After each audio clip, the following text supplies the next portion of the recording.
Salam sejahtera saya ucapkan kepada yang dihormati Tuan Pensyarah kita Encik War Arifin bin Wan Yon. Pada hari ini saya Sini Sales Anak Richard dan 7 orang lagi ahli kumpulan saya akan membentangkan hasil tugasan kami yang bertajuk Kajian terhadap duit shilling Malaysia yang bernilai 5% keluaran 1968. Pada hari ini saya akan mewakili kumpulan saya untuk membentangkan pengenalan. Tulisan dan bahasa merupakan ciri penting peradaban. Hal ini kerana setiap peradaban mempunyai bahasa dan tulisan masing-masing. Antara peradaban yang dapat dikesan dalam bentuk warisan Malaysia ialah peradaban Melayu, Cina, India, Barat dan Islam.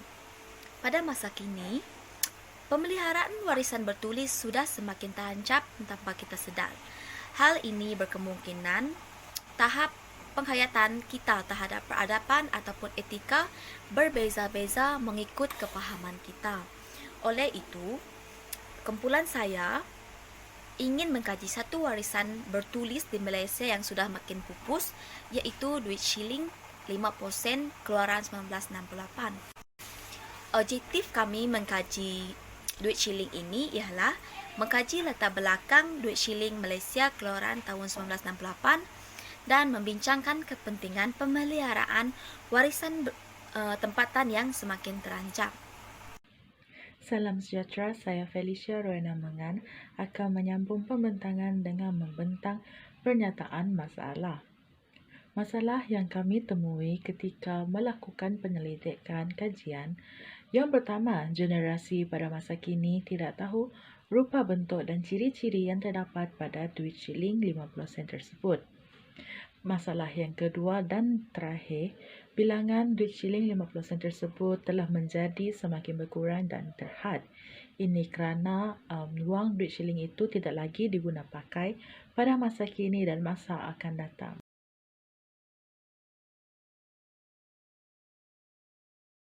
Manakala saya adalah Lydia dan pada hari ini saya ingin menjelaskan kajian literatur yang berkaitan tentang kajian penemuan wang shilling di Malaysia. Sebelum wujudnya wang kertas, emas dan perak telah digunakan sebagai tukaran wang, iaitu ukuran nilai adalah tukaran wang dalam emas dan perak. Dan ia memainkan peranan penting kerana ia dapat menstabilkan sistem kewangan dunia dalam sejarah manusia. Maksud dinar di sini adalah satu unit mata wang shilling yang ditempa oleh orang Islam dan diguna pakai sejak zaman permulaan Islam. Bermula dengan Nabi Muhammad, penggunaan emas dan perak atau dalam kata lain dinar dan dirham telah diguna pakai dan diteruskan oleh para sahabat dan dinasihati Islam untuk meneruskannya. Seterusnya, emas dan perak merupakan satu-satunya medium pertukaran pada masa itu dan tukaran mata wang Islam adalah mata wang yang unggul dan berkuasa di dunia. Manakala pada tahun 1998 penggunaan dinar emas di Malaysia yang semakin mendapat sambutan selepas isu krisis kejatuhan mata wang Asia. Dan pada tahun 1870 hingga 1914, sejarah kewangan dunia adalah bukti bahawa emas digunakan sebagai mata wang tertunggal yang bermula. Dan pada 1973, penggunaan mata wang emas diteruskan, di mana penggunaannya dimansuhkan sama sekali dan digantikan dengan wang kertas semata-mata. Selain daripada itu, pelbagai masalah timbul akibat mata wang dunia diapungkan tanpa diikat atau ditambat dengan nilai emas. Selain daripada itu, pendapatan kajian oleh Salmi Edawati binti Yaakob telah mendapat hasil kajian di mana perkembangan mata wang di Malaysia bermula dan berkait rapat dengan aktiviti-aktiviti perdagangan yang turut berlaku di kebanyakan negara di Kepulauan Melayu. Ini bermula dengan perlunya menyelesaikan masalah-masalah yang sering dihadapi di dalam sistem perdagangan tukar barang. Oleh itu, mata wang standard diperkenalkan dan mengaruh perdagangan di dalam negeri dan antarabangsa, dan ia juga turut menyumbangkan kepada perkembangan mata wang di dalam negara. Aktiviti-aktiviti perdagangan yang berterusan menyebabkan lebih banyak mata wang teredar kerana ia menggalakkan perdagangan yang kian aktif dan seterusnya meningkatkan permintaan untuk mengeluarkan wang. Tambahan pula, pada abad yang ketiga Masihi, penggunaan kulit siput geweng digunakan sebagai mata wang dan ia merupakan mata wang yang terawal. Dan sumber ini didapati oleh Hakimi Ibrahim pada tahun 2004, iaitu History of the Gold Dinar and Its Philosophy, iaitu kertas kerja bengkel dinar emas di UKM pada 30 Julai 2002. Manakala penduduk tempatan pula menggunakan kulit siput gerus sebagai mata wang mereka, dan di Kelantan turut menggunakan mata wang jenis dinar yang juga merupakan antara mata wang yang terawal ditemui dan bertarikh 1181 Masihi. Slide seterusnya akan dibentangkan oleh saya, Diana. Kurun ke-8, wang tembaga telah diperkenalkan oleh pedagang-pedagang dari China dengan banyaknya ke negeri-negeri Tanah Melayu yang telah menjadi mata wang utama serta merupakan wang tunggal bagi kebanyakan negeri di Kepulauan Timur. Negeri-negeri tengah semenanjung Tanah Melayu pula menggunakan ketul-ketul jongkong timah yang merupakan mata wang terawal yang digunakan, dan ia mempunyai berat serta ketulinan yang setara. Saudagar-saudagar asing di Melaka pula menggunakan siput gerus, padi atau beras dan biji saga dalam urus niaga di pasar-pasar yang dilakukan oleh rakyat jelata. Menurut penulis, masa zaman kegemilangan Kesultanan Melaka, duit shilling timah Melayu pertama telah dikeluarkan, dan hasil daripada pengaruh perdagangan antarabangsa dengan pedagang dari China, India serta Asia Barat, shilling logam telah dibawa masuk dan digunakan oleh penduduk tempatan. Shilling perak dan emas pula dibawa masuk oleh Portugis semasa menakluki Melaka, dan selepas Melaka ditakluki oleh Belanda, shilling Belanda pula beredar di Tanah Melayu, iaitu shilling perak dolar Sepanyol pula diperkenalkan. Tidak lama selepas itu, berlaku perkembangan dan pembangunan ekonomi Tanah Melayu selepas penemuan biji timah di Perak, dan ia telah menyebabkan shilling semakin berkurang. Pada tahun 1903, dolar selat perak telah diedar. Kemudian 1926, ia ditukar kepada dolar Melaya dan lembaga mata wang disusun semula dengan penyertaan daripada negeri-negeri Melayu. 57 tahun kemudian, Suruhanjaya yang dikenali sebagai lembaga Pesuruhjaya Mata Wang Tanah Melayu telah diwujudkan dan wang shilling serta kertas telah dikeluarkan. Pada tahun 1950, Kerajaan Persekutuan Tanah Melayu, pihak berkuasa bagi tanah-tanah jajahan Singapura, Sarawak dan Borneo Utara serta Kerajaan Negara Brunei yang bertujuan bagi penubuhan satu Suruhanjaya Mata Wang bersama. Pada tahun 1954, nota mata wang baru telah dikeluarkan dan diterima sebagai wang di Persekutuan Tanah Melayu, Singapura, Borneo Utara, Sarawak dan juga Brunei. Persekutuan Tanah Melayu telah mencapai kemerdekaan dan Singapura diberi status pemerintahan sendiri oleh Kerajaan British, dan satu perjanjian mata wang baru diwujudkan untuk memenuhi keperluan negara masing-masing dan disempurnakan di antara negara Malaysia, Singapura, Borneo Utara, Sarawak dan juga Brunei. Pada 12 Jun 1967, Bank Negara Malaysia telah mengeluarkan mata wang Malaysia sendiri, iaitu seunit wang Malaysia adalah dolar Melaya yang mengandungi 100 sen yang dikenali kini dengan ringgit dan sen di bawah Akta Mata Wang Malaysia Ringgit 1975. Seterusnya, saya Karen Valensiva akan menerangkan mengenai kaedah kajian yang kami gunakan. Dalam kajian ini, pengkaji telah menggunakan kaedah penyelidikan kualitatif.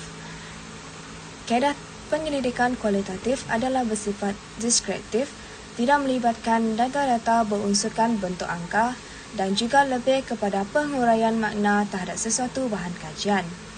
Antara kaedah pengumpulan data yang digunakan adalah seperti temu bual dan juga sumber bahan sekunder. Bagi temu bual, pengkaji telah menemu bual pemilik duit shilling 5% iaitu Encik Edwin. Melalui hasil penemu bual ini, pengkaji dapat memperolehi banyak maklumat mengenai pemilik duit shilling 5% tersebut. Seterusnya adalah sumber bahan sekunder. Pengkaji juga menggunakan kaedah pengumpulan data melalui sumber bahan sekunder bagi mendapatkan maklumat dengan lebih teliti mengenai pengeluaran duit shilling, ciri-ciri fizikal duit shilling dan juga maklumat mengenai kepentingan pemeliharaan warisan bertulis tempatan yang semakin terancam.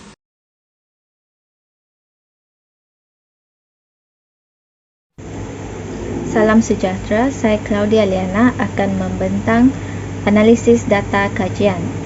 Analisis data kajian terbahagi kepada 3 aspek iaitu profil pemilik duit shilling, maklumat pengeluaran duit shilling dan ciri fizikal duit shilling. Pemilik duit shilling ini ialah Encik Edwin anak Adam. Beliau berumur 46 tahun, membesar dan dilahirkan di Simunjan dalam keluarga berbangsa Iban. Bagi maklumat pengeluaran duit shilling ini direka oleh Geoffrey Coley dan salah satu daripada siri 1 shilling 50 sen Parliament Security Edge. Shilling ini dikeluarkan sebanyak 29 juta keping pada tahun pertama pengeluarannya iaitu 1967. Ianya dikeluarkan 15 juta keping dan pada tahun kedua ianya dikeluarkan sebanyak 12 juta keping dan pada tahun ketiga hanya 2 juta keping yang dikeluarkan. Duit shilling yang kami kaji merupakan siri 1 pada tahun kedua pengeluarannya. Bagi maklumat ciri-ciri fizikal duit shilling ini, pada muka depannya didominasi oleh lambang 50 sen di tengah-tengah dan diapit oleh bunga raya dari sebelah kiri dan kanan dan juga terdapat tulisan Malaysia. Pada muka belakangnya pula terdapat bangunan parlimen dan bulan sabit yang melambangkan agama Islam serta bintang berbucu 13 yang melambangkan 13 negeri di Malaysia. Seterusnya pada bahagian tepi pula merupakan ciri yang membuatkan ianya dipanggil sebagai shilling parlimen 50 sen, di mana ianya berbentuk seperti parit dan mempunyai dot-dot kecil.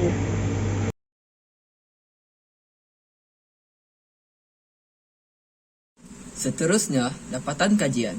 Dalam dapatan kajian ini, pengkaji telah melaksanakan kajian dengan lancar dan tersusun demi mendapatkan maklumat untuk mengkaji latar belakang duit shilling Malaysia keluaran tahun 1968.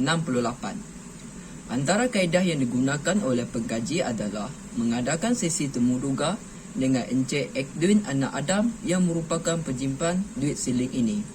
Selain itu, pengkaji telah mendapatkan maklumat latar belakang duit shilling daripada internet. Bank Negara Malaysia yang telah menghasilkan duit shilling 50 sen yang telah dikeluarkan pada tahun 1968 dan rekaannya diilhamkan oleh Geoffrey Collins. Pengkaji mendapati bahawa kebanyakan pengumpul barang antik, terutamanya pengumpul shilling lama, menyatakan bahawa sen shilling 50 sen ini digelar sebagai duit shilling parlimen ataupun security edge. Untuk pengetahuan umum, duit shilling parlimen siri 1 ini hanya dikeluarkan pada tahun 1967 dan 1989. Tambahan pula, kegunaan duit shilling ini pada masa itu adalah untuk proses membeli barangan. Contohnya, duit shilling ini boleh membeli barangan keperluan seperti makanan dan minuman pada tahun tersebut.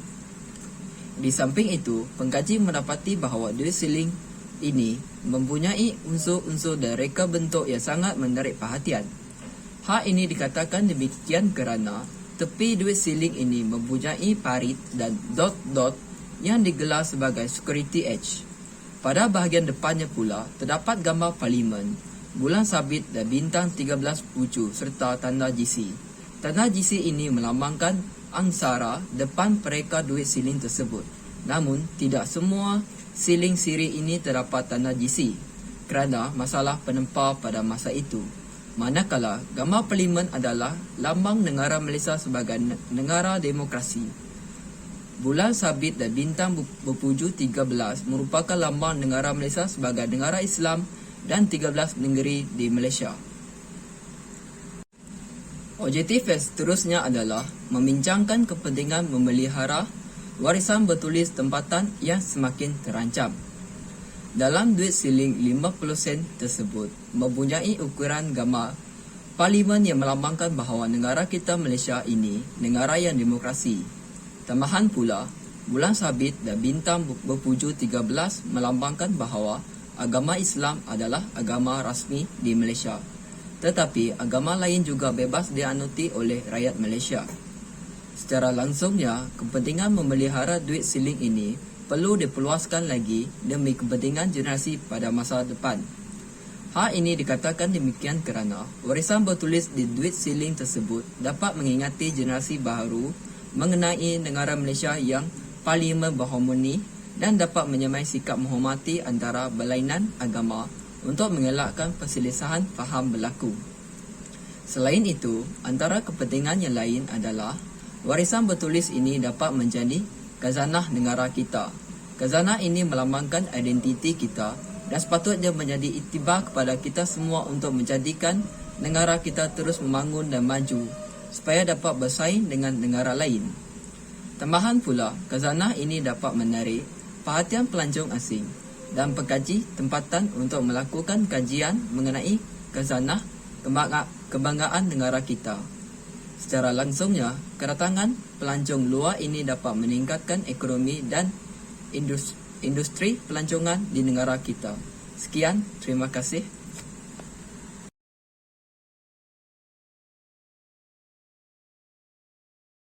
Kesimpulannya, wang shilling maupun wang kertas sehingga hari ini kekal sebagai alat perantaraan dalam urus niaga jual beli dari zaman dahulu hingga sekarang. Jelaslah bahawa mata wang dan pengeluarannya berkait rapat dengan keadaan dan kedudukan ekonomi sesebuah negara yang tidak dipisahkan dengan keadaan sekeliling maupun positif ataupun negatif. Selain itu, cadangan bagi kajian yang akan datang seperti kajian terhadap duit shilling Malaysia bernilai 50 sen boleh ditambah baik dengan wang kertas yang hampir pupus di Malaysia iaitu wang kertas bernilai RM2 dan duit shilling bernilai RM1. Supaya kita dapat meningkatkan ilmu pengetahuan kita sebagai rakyat Malaysia.